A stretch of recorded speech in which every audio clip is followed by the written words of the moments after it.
wife of Lot was a selfish, irreligious woman, and her influence was exerted to separate her husband from Abraham. But for her, Lot would not have remained in Sodom, deprived of the counsel of the wise, God-fearing patriarch. The influence of his wife and the associations of that wicked city would have led him to apostatize from God had it not been for the faithful instruction he had early received from Abraham. The marriage of Lot and his choice of Sodom for a home were the first links in a chain of events fraught with evil to the world for many generations.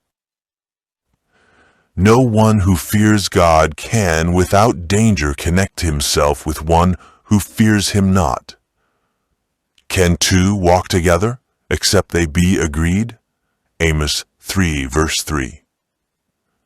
The happiness and prosperity of the marriage relation depends upon the unity of the parties. But between the believer and the unbeliever, there is a radical difference of tastes, inclinations, and purposes. They are serving two masters, between whom there can be no concord. However pure and correct one's principles may be, the influence of an unbelieving companion will have a tendency to lead away from God. He who has entered the marriage relation while unconverted is by his conversion placed under stronger obligation to be faithful to his companion, however widely they may differ in regard to religious faith.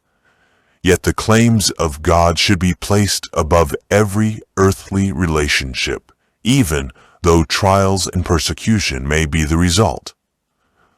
With the spirit of love and meekness, this fidelity may have an influence to win the unbelieving one.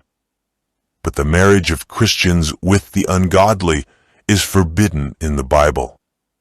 The Lord's direction is, "Be ye not unequally yoked together with unbelievers." 2 Corinthians 6 verses 14, 17, and 18. Isaac was highly honored by God in being made inheritor of the promises through which the world was to be blessed. Yet when he was 40 years of age, he submitted to his father's judgment in appointing his experienced, God-fearing servant to choose a wife for him. And the result of that marriage, as presented in the Scriptures, is a tender and beautiful picture of domestic happiness.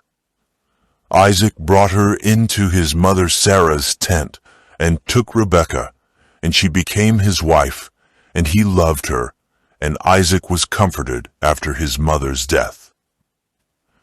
What a contrast between the course of Isaac and that pursued by the youth of our time, even among professed Christians.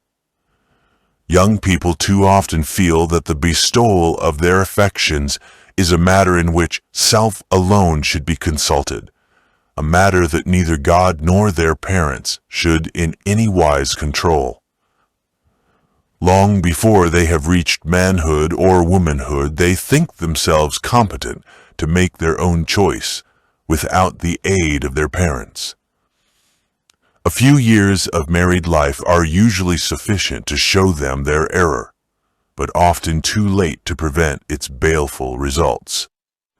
For the same lack of wisdom and self-control that dictated the hasty choice is permitted to aggravate the evil until the marriage relation becomes a galling yoke. Many have thus wrecked their happiness in this life and their hope of the life to come.